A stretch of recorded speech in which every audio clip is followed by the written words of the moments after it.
Well, hello, everybody. It's me, Bigfoot, Michigan Rob, BMR. It's Saturday. It's time for another subscriber or emailer encounter story in the woods.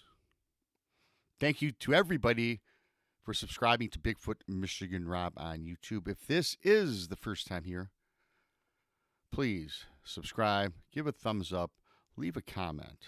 Leave a comment. For everybody I met in Alabama, pleasure meeting you. That was a great conference. We've talked about it on the shows at nauseum already, but my personal thanks to all you that turned out. It was a great time. I thoroughly enjoyed it.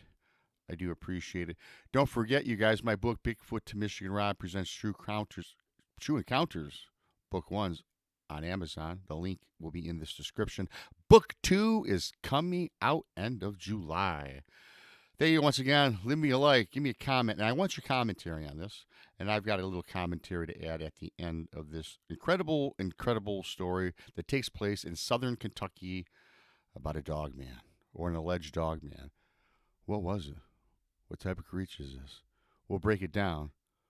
I am BMR. Thanks for coming on in on this Saturday afternoon, spending a little time before you get out and start your day. Here we go. I was slumped down with my Winchester rifle and powerful Vortex brand telescope honed in on my prey. It was just after sunrise in my favorite Kentucky hunting grounds. I had been hunting these parts for the better part of my life. Brought up by my father, George. I am George Jr. My closest family and friends call me Georgie. My father had always taught me to never go in the woods by myself. This particular morning, I was alone, as all of the usual suspects that hunt with me were either out of town or had been called in to work that Saturday. Defying what Dad had told me, I went away. I went anyway. I was eager to try out my brand new Vortex scope. My father had always brought up the basic points of not hunting alone. Outside of the usual safety issues, he always stressed that something odd and not from this world also lurked in the shadows. He told tales about creatures that were not quite animal, however, not human either. He spoke of witchcraft and sorcery, things that the Lord above could not have possibly created. I often thought these stories were just that, stories or tall tales. Something to further emphasize the point to never hunt or go in the woods alone. I wish I had taken his advice on this early morning in southern Kentucky. As above mentioned, I laid out on my stomach, zooming in on my quell. My Vortex scope focused in, and focus it did. I had to squint my eyes to refocus my own vision.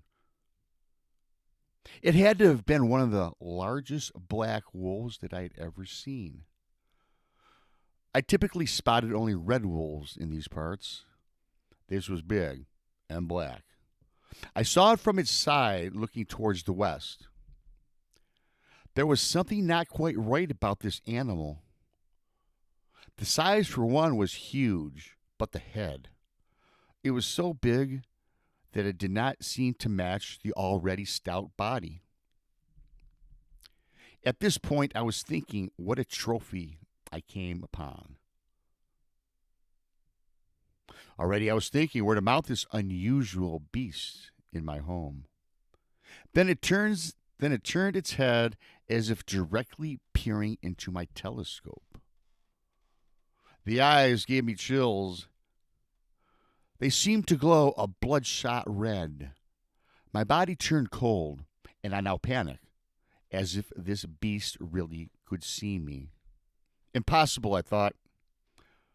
I was much too far away to be seen. Nonsense entered my thoughts. I was frazzled. My panic levels rose even higher. Still, I remained focused in on this disturbing vision. The creature seemed to smile a sinister grin. It started to walk, and I followed. and panned his steps with my vortex. Then, for whatever the reason, my mind told me to follow the wolf. It did not run. It walked as if it purposely did not want me to lose sight of it. I did not want to follow. There was a strange grip or hold on my conscious mind. One part egged me on to go. The other part told me not to move and to turn back. It was like what we have all seen in cartoons, with a small devil on our left shoulder and an angel on the right shoulder. The devil on my left shoulder won, and I followed. My mind kept telling me that I was being tricked, or perhaps I now had become the hunted and not the hunter. I am now tracking this creature. Binoculars out to keep this beast in view as I trekked on. I seemed to be gaining ground. This creature was slowing down on purpose. I knew in my heart that this wolf was purposely allowing me to follow. Every now and again I stopped, pulled out the binoculars to zoom in. Each time I stopped, it stopped. It turned its head around and it looked directly into my eyes with that sinister grin. It was begging me to follow. At this point, Rob, you must think I am crazy. What in the hell is this guy doing? Well, yeah, Georgie, I kind of am. I must tell you, absolutely, I would have if my mind was my own. My mind seemed to be taken over by this being. Now, yes, I must refer to this as a being, perhaps something from a different dimension or realm. Perhaps I, too, was in a different realm or dimension. My mind was distorted. I had cold sweat dripping from my brow. I knew that I was being led to my imminent death. I now am within 50 yards of this dimensional being. I stop to get another view through my binoculars.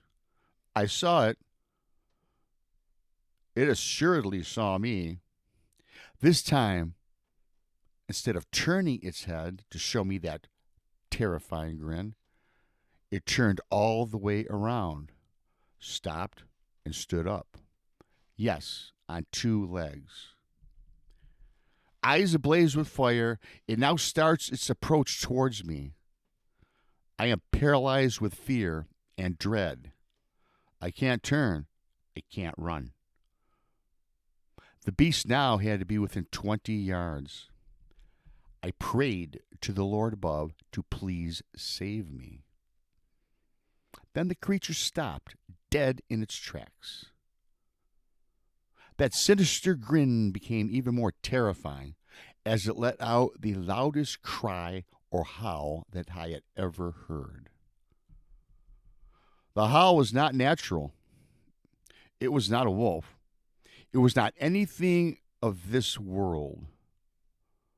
It dropped from its standing position to all fours. It gave me that familiar, sinister grin, spun around, and in a flash, the creature was gone. To this day, I do not know what I had experienced in the forest. I remember what Dad had told me about what lurks in our woods.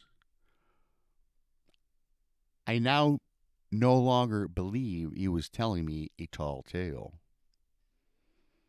I wish that today he was alive so I could share this with him, and I often wonder if he too had seen what I had experienced. Thanks, Georgie. Well, thank you, Georgie. There's so much to unpack in this, isn't there? I mean, there's a lot of things. You know, we talk kind of ad nauseum on the shows with myself, Tex, the girls, Krista, and Brandy. about what is Dogman, and is it a spirit animal? Is it perhaps demonic? Is it flesh and blood? And we debate it all the time. You guys know that. We have a lot of guests on we debate it with and discuss it. What I like about this story or this experience is the fact that there's some commonalities. And I've talked about this myself ad nauseum. The one thing about Dogman or this entity or this being, isn't there always some sinister grin? Isn't there always that grin that is like foreboding? It's telling you, I can get you, I can eat you, I can kill you at any time. Because that's a lot of commonalities with these things. The thing that I do find interesting, however, he mentioned the Lord. The man was frightened, couldn't move. But then he mentioned he prays to the God above. What did this beast do? This terrifying creature.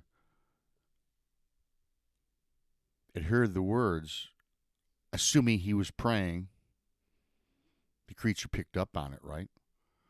It dropped from that standing position, let out that long, blood-curdling howl, turned her off, and sped away into the woods. I don't know about you guys, but I've learned a while ago, when we're confronted with evil, and if you believe in Jesus, God, Lord, whatever you want to call it,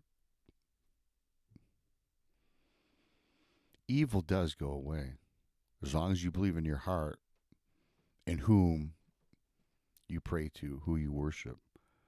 I'm not saying this was a devil, an evil entity or not.